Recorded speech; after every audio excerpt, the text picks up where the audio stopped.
দাদা একটা কথা, মানে আমি তো মানে ম্যাথ সম্পূর্ণ করি না, কোন রকম সূত্র বসায় মানে ডাইরেক্ট ক্যালকুলেটর দিয়ে মাঝে মাঝে করি। মানে হ্যাঁ, এটা কি কোনো সমস্যা হবো? মানে না কোন না না, আনসার করতে পারবো? এটা করলে কোনো সমস্যা নাই, বরং আমি এটা করতাম, আমি অনেক সময় সরাসরি করতাম না, বরং ক্যালকুলেটর দিয়ে যখন করি তখন হয় কি যে ক্যালকুলেটর স্পিড আমার বেড়ে গেছিল করতে করতে।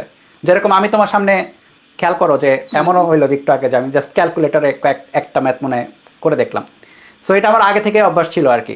তো আমি এক্ষেত্রে একটা জিনিস একটু এনশিওর করতাম, ধরো যে সাপোজ তুমি এটা ক্যালকুলেটরে যদি করতে চাও, সো এইটা তুমি একবার করলা, করার পরে হয় কি যে পরীক্ষার আগে না তোমাকে একটু চেক দিতে হয় যে তুমি সব পারো কিনা বা জানো কিনা বা হয়েছে কিনা। কারণ তুমি এটা করে রাখলা 2 মাস পরে না তোমার মনেও থাকবে না যে তুমি এক্স্যাক্ট এটা করছো কিনা, কারণ তুমি খাতায় করো নাই, ক্যালকুলেটরে করছো। সো ক্যালকুলেটর যখন করবা অবশ্যই টিক চিহ্ন একটা দিয়ে রাখবা, একটা করে টিক যেন থাকে এটার পাশে, যে ডান বা কিছু একটা লেখা থাকবে বা একটা টিক লেখা থাকবে। এটুক এনশিওর করো যে হ্যাঁ এটা করা হয়েছে। নাহলে পরীক্ষার আগে হবে কি তোমার মনেও থাকবে না যে আচ্ছা আমি এটা কি এটা করছিলাম নাকি মিস দিছিলাম, ম্যাথটা ভালো লাগতেছে আবার করে দেখতে হবে। সো এক্সট্রা টাইম লস হবে। সো এটা কইরো, তাহলে কোনো সমস্যা হবে না।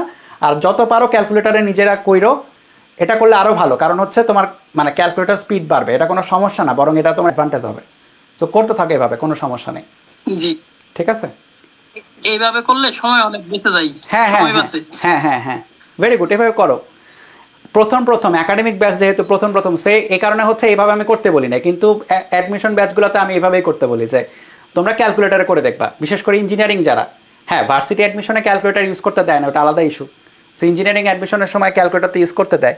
তো সেক্ষেত্রে আমি মানে ক্লাসের মধ্যে এনকারেজ করি যে আমি যেটা লেখছি খাতায় বা স্লাইডে যেটা দেওয়া আছে ম্যাথটা, ওটা যেন ক্যালকুলেটার খুব ফাস্ট ওরা ট্রাই করে এখনই।